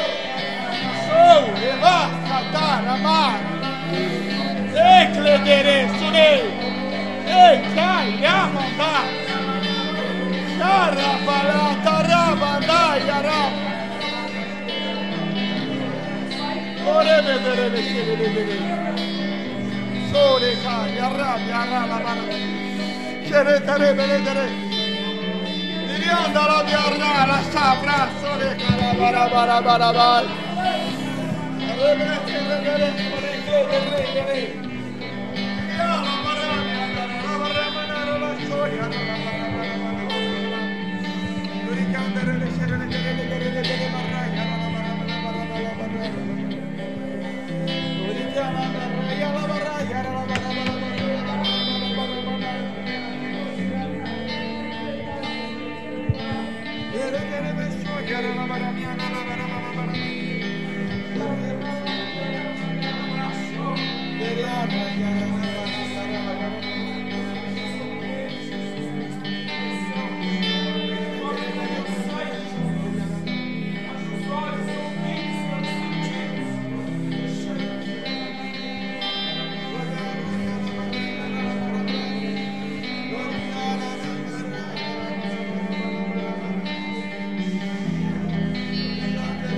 Vocês têm ideia de quantas pessoas clamaram por tanto tempo para ouvir a voz de Deus? De Adão a Enoque, 5 gerações ninguém ouviu a Deus.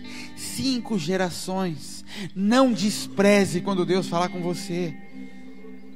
Isso é um privilégio que a gente tem, que foi pago com preço de sangue. Quando você despreza a voz dele, você despreza o sacrifício de Cristo. Você pisa no sangue. Porque todo aquele povo, Abraão, Davi, Moisés, se moviam debaixo de uma coragem que não ouviam a Deus. Eles se moviam.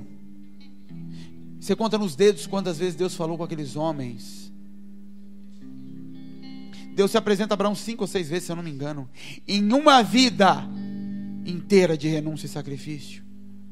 Deus fala com você quase todo dia, traz palavras a você, e são tantas que são pérolas a porcos, e você pisa nelas, e depois vai chorar e fala: Senhor, fala comigo. Eu falo, e você pisa nelas, porque elas são tão abundantes que você nem liga mais. Você já se tornou insensível. Escolhe as que você quer ouvir. Escolhe o que quer ouvir. É isso que acontece com a Bíblia. Você vai lá e encontra pastores lá em Moçambique revezando Bíblia. E aí você vê o valor que eles dão com o tempo que eles têm com uma. A gente tem tantas que a gente não liga. Só que acontecer isso com o livro é uma coisa. Com a voz de Deus no teu ouvido é outra. Quando ouvis o Espírito Santo, não endureçais o vosso coração. Se você ouvir o Espírito, não endureça. E se Ele está dizendo isso, é porque Ele está dizendo que você tem a capacidade, se quiser, de endurecer e não receber a palavra. É opção. Quando ouvires o Espírito, não endureçais o vosso coração. Amém, gente? Vamos orar mais uma vez. Você fica onde você quiser. Se você quiser estar orando, tem gente chorando, fique. Espírito Santo, nós te agradecemos por esse dia, Senhor. Nós agradecemos por o Senhor tão generoso com a gente, Pai. Se manifesta, Pai. Nos enche do seu conhecimento, da tua palavra, Pai. Obrigado mais uma vez, Jesus. Obrigado, Senhor. Não tem como a gente agradecer por tudo que o Senhor derrama sobre essa casa, Pai. Obrigado, Jesus. Obrigado, Senhor. Obrigado, obrigado, obrigado, obrigado, Pai. Senhor, que nós possamos ver raminhos brotando da terra daqui a alguns dias, Senhor, de sementes que foram tiradas dos bolsos, Pai, e lançadas na terra, Pai, de pessoas que vão regar essas sementes, Senhor, que vão colocar na terra certa, que vão cuidar para que cresça, Pai, e que nós possamos ver as folhinhas saindo da terra, Senhor, como sinal da tua fidelidade, Pai, em nome de Jesus, Pai, em nome de Jesus, Pai.